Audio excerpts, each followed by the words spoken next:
Hello à tous, j'espère que vous allez bien. Aujourd'hui on se retrouve dans une nouvelle vidéo, donc je vais tourner 2 vidéos aujourd'hui parce que j'avais envie de tourner. Ça fait très longtemps que je n'ai pas tourné de vidéo, pardon. C'est l'émotion.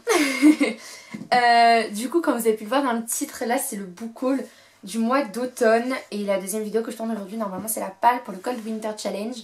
Petite information, il y a beaucoup de vidéos, en fait ça va pas du tout être régulier. De toute façon là il faut que je sorte mes 3 vidéos. Donc là il y a un update lecture qui est en train de charger. Là il y a le book haul. Et après il y a le Cold Winter Challenge. Tout ça là faudrait que je le sorte avant mardi. Et on est dimanche. Donc vous allez avoir beaucoup de vidéos d'un seul coup. Surtout que je suis pas sûre au niveau des temps de chargement que ça va coller. Mais bon c'est pas grave. Après je sais pas du tout quand est-ce que je vais reprendre les vidéos, etc. Je sais pas du tout dans quel ordre ça va se faire. De toute façon vous aurez un book haul de Noël, ça c'est sûr à 100% parce que j'ai demandé pas mal de livres. D'ailleurs il y a quelques livres dans le Cold Winter Challenge que j'ai pris et que du coup j'ai pas encore là pour la vidéo. Enfin bref, pour l'instant on parle du book haul. Il y a 3 catégories, donc des romans VO, je suis trop pressée de vous les montrer. Des romans normaux, basiques, et 2 mangas. Donc il y a certains trucs que vous avez déjà vu, genre il y a un manga que vous avez déjà vu et voilà, c'est tout. Donc let's go. Du coup on va commencer par les mangas. Donc ça je vous l'avais expliqué donc dans l'update lecture qui normalement là est en train de charger, donc normalement est sorti il n'y a pas très longtemps. Il y a eu les 48 heures de la BD, donc il n'y avait pas grand chose.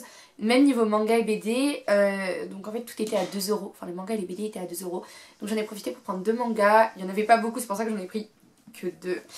Il y en a un que j'ai déjà lu, dont je vous ai parlé dans l'update lecture, donc c'est Seven Deadly Sins de Nakaba Suzuki. Désolée si je regarde par là, c'est que j'ai le retour. De Nakaba Suzuki, publié chez Pika Édition. Donc je vais pas vous faire un résumé trop long parce que si ça vous intéresse, allez voir ma vidéo. Donc c'est de la fantasy, ça parle de chevaliers, etc.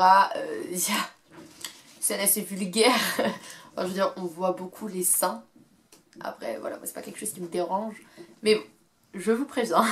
Et le deuxième roman, donc c'est Arslan de Hiromu Arakawa et Yoshiki Tanaka aux éditions Kurokawa.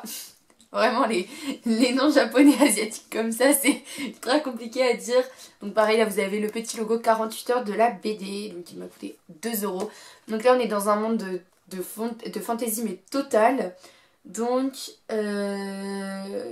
oui voilà, ça me fait beaucoup penser au personnage de Océan dans Extincta de Victor Dixon que j'ai lu cet été. Parce que donc on va parler d'un jeune prince qui est très frêle, qui ne sait pas manier les armes, etc. Et ça m'a fait beaucoup penser à Océan, c'est pour ça que je l'ai pris, parce qu'Océan dans Extincta, je l'ai adoré, même si j'ai préféré Astrea. Enfin bref, on n'est pas là pour parler d'Extincta. Voilà, donc à 14 ans, Arslan, donc, qui est pas très doué, il va participer à sa première bataille pour repousser l'envahisseur de son royaume. Et donc apparemment il va se passer un truc, donc je sais pas trop. Je l'ai pas encore lu, c'est un manga, ça a l'air trop bien. Seven Deadly Sins, je savais pas qu'il y avait beaucoup de tomes. Sauf que l'autre jour je suis allée à Cultura et là j'ai vu le tome 40, je me suis dit, ah oui quand même. Et Arslan, je sais pas du tout combien il y a de tomes, j'en ai jamais entendu parler, il est plutôt joli. J'aime vraiment beaucoup les designs et franchement ça a l'air vraiment bien, vraiment beau. J'aime vraiment beaucoup les images, comment c'est mis à l'intérieur, etc. Ensuite, donc les 2 romans normaux, donc que je vous explique, j'étais partie avec 20 €, donc j'étais partie pour acheter la Faucheuse tome 3, oui si vous voyez. Parce que là j'ai les 2 tomes, je n'ai toujours pas acheté le tome 3, il me le faut, parce que vu la fin du tome 2, c'est juste, il me le faut. Mais le problème c'est qu'en fait je suis tombée sur une nouvelle collection qui est sortie il y a, du coup c'était quand? Je sais plus trop quand c'était, mais bref, une nouvelle collection qui est sortie. Avec en fait les livres à 10 € alors que c'est des grands formats, etc. Donc en fait c'est des revisites de contes, donc vous avez La Petite Sirène, vous avez Blanche-Neige, La Reine des Neiges, Cendrillon, chaque fois avec des remixes. Donc moi j'en ai pris 2. Donc j'ai pris le premier, donc c'est Peter Pan, c'est de Simon Rousseau, donc c'est la collection qui s'appelle Les Contes Interdits. C'est français et c'est sorti aux éditions Ada. Donc je connais pas du tout ces éditions, je connaissais pas du tout cette collection ni rien. Et donc je l'ai déjà lu, alors attention, vraiment très attention. Je n'ai pas lu les autres, je sais pas si c'est la même chose.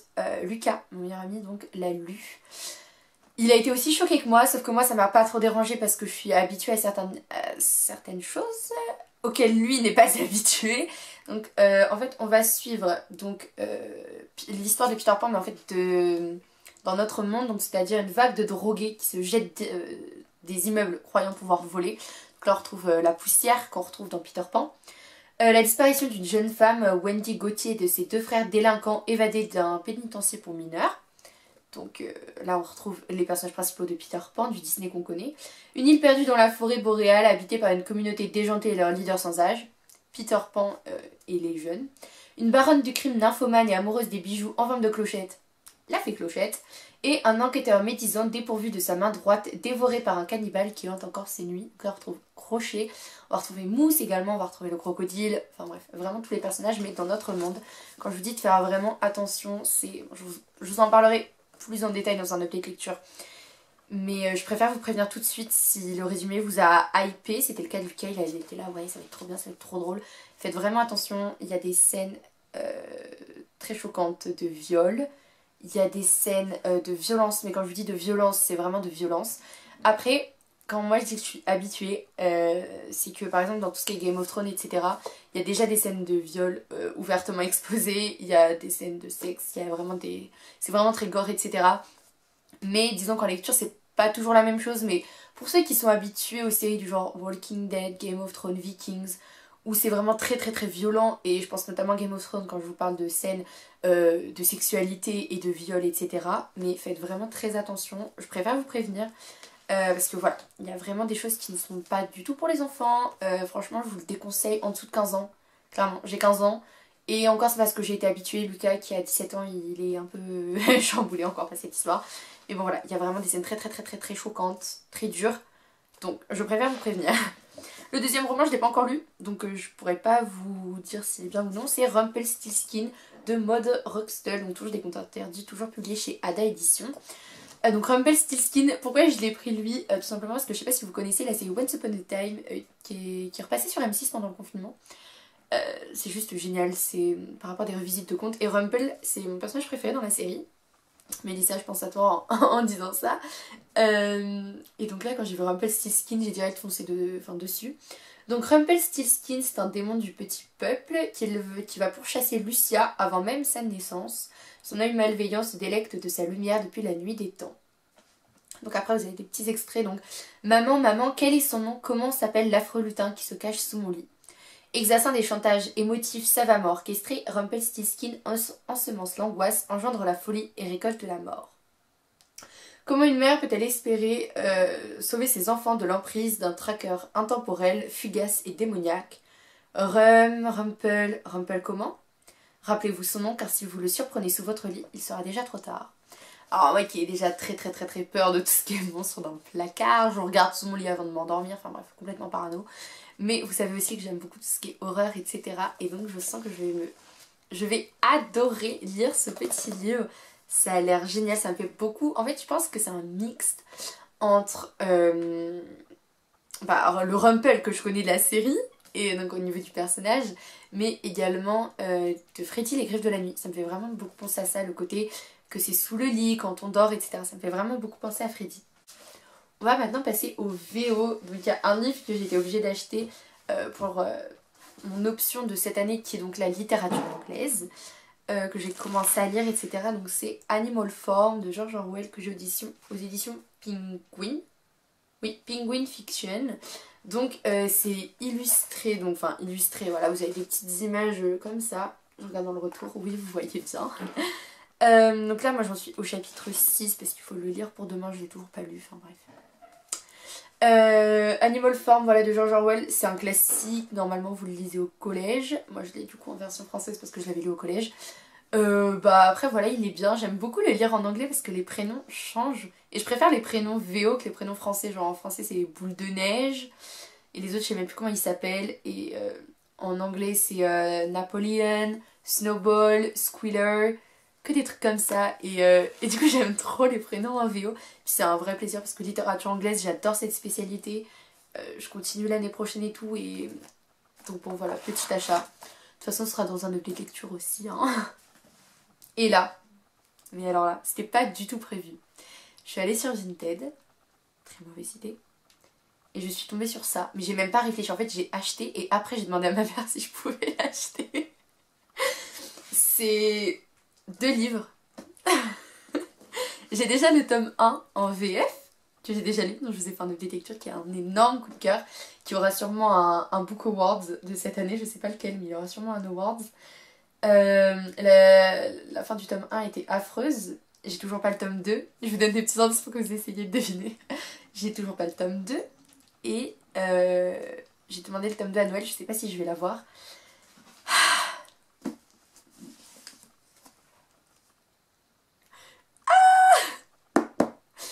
Les VO hardback de Six of Crows, donc ça c'est le tome 1, donc avec les pages en noir.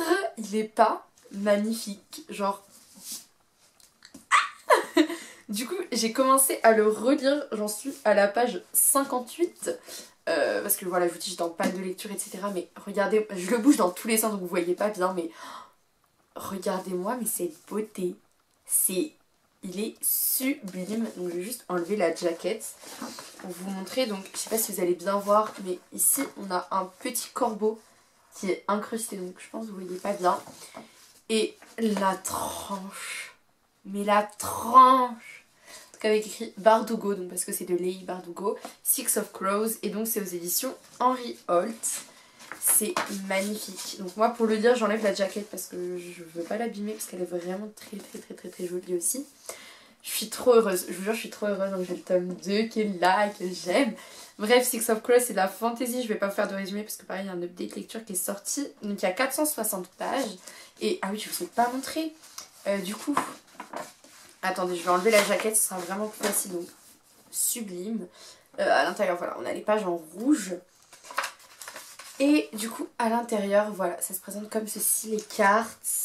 Là on a du coup le White Island, je sais plus ce que c'est en français. Et après est-ce que c'est... ouais. Donc là c'est la présentation des Grisha. Et après ça c'est par rapport aux parties. C'est juste magnifique. Normalement c'est 25 € l'unité. Et encore ça c'est pour...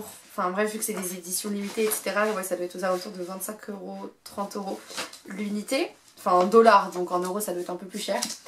Et moi je les ai eu pour 20 € les deux, donc j'ai vraiment sauté sur l'occasion. Et le tome 2 il est magnifique, enfin également donc c'est Crooked Kingdom, qui est plus dans les tons dorés avec les pages en rouge. C'est trop beau. Vraiment, donc il est plus gros, hein, je pense que vous pouvez le voir. Il fait combien de pages? Il doit en faire 800, 700, des pages comme ça, non? Combien de pages? 500, ok, je me tais. 530 pages. Donc voilà, il est vraiment plus gros que le tome 1. Au niveau de la... enfin, de sans la jaquette, en fait, c'est l'inverse. Justement, c'est-à-dire que la couverture est rouge, qu'à l'intérieur, c'est noir, et qu'au niveau de la tranche, c'est écrit en noir. Donc pour le coup, sans la jaquette, je préfère le tome 1. Mais au niveau de la couverture et les pages rouges, je préfère le tome 2, il est vraiment sublimissime. Donc je sais pas si j'aurai le tome 2 en VF à Noël, j'espère. Parce que le tome 1 est assez dur à lire quand même. Je vous conseille clairement de commencer par de la VF en ce qui concerne Six of Crows. Parce que là le tome 1 j'ai commencé à le lire, je galère un peu. C'est la fin de cette vidéo, j'espère qu'elle vous aura plu. Je vais tout de suite filmer mon Cold Winter Challenge, comme ça ce sera fait. Je m'excuse encore une fois pour les vidéos qui sont très espacées. C'est même plus espacé là, c'est que cata. Bref, j'espère que ça vous a plu et on se retrouve bientôt pour de nouvelles vidéos, j'espère.